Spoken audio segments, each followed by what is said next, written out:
Peace. How's it going, Patrick? Conservative Rap. Thanks for checking this episode out. And yeah, we're seeing what the people voted for, what the mandate in 2024, November 4th, requested coming to fruition.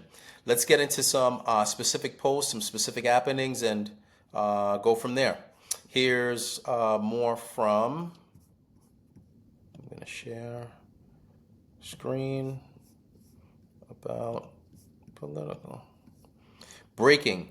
175,000 Americans have applied for a job at ICE. So where they get, I mean, you see this with recruitment numbers in the police force and the military overall. Where are they getting this from if it's not what America wants? Shouts to Bahizi for putting this out there. Next, more kind of for us here locally in New York. Wow. Madami appears smiling arm in arm with 93 World Trade Center bombing co-conspirator and terrorist apologist. This is fascinating. I'm going to actually pop this open in a new tab here. Just check this out a little deeper. And why am I not surprised?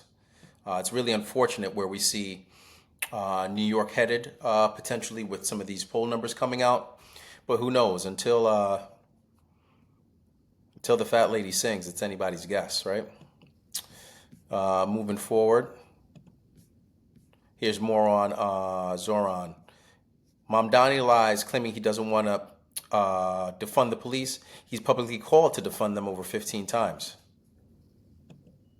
To work with police officers, not to defund the NYPD, looking to ensure that officers can actually do one job when they're signing up to join that department. I am looking to work with police. Here it is. Let's get into the the receipts. Queer liberation means defund the police. From coast to coast, right now, mayors and governors in deep blue cities and states are collaborating with a violent right-wing government to enforce curfews, round up protesters, and run them down in the street, including New York's mayor, defund the NYPD.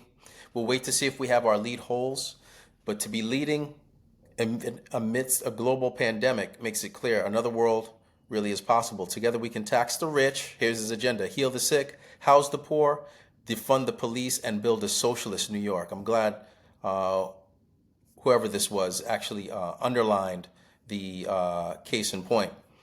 We can't reform a system working exactly as designed to control black, brown, and poor New Yorkers. Of course, go ahead and introduce color into the rationale. We need to defund the police, get them out of matters they have no business in, free the thousands of locked up and justly, and invest in saving in the most impacted by state violence. No, we want to defund the police in response to Ben Max. And yeah, I mean, this is just one of many with this guy. It's fascinating where we're headed potentially. Again, Homeland Security. The criminal illegal alien lied to Newsweek, claiming he didn't commit any crimes. Wrong. DHS identified Nurilis Jose Umanazar Molina, a criminal illegal alien from Nicaragua, as a target of law enforcement in an undercover child sex trafficking operation when he solicited sex from a minor. Thanks to the brave men and women of ICE, Homeland Security, this child predator was removed from our country. Thank goodness. Let's clean this up here. And now here we are. Breaking. Without provocation, ICE agents were rammed in Chicago in another targeted attack by activist and Byron Chico Lopez. The alderman of the 24th Ward approves of it. This message from the Democrat Party is to murder federal agents to protect illegal aliens.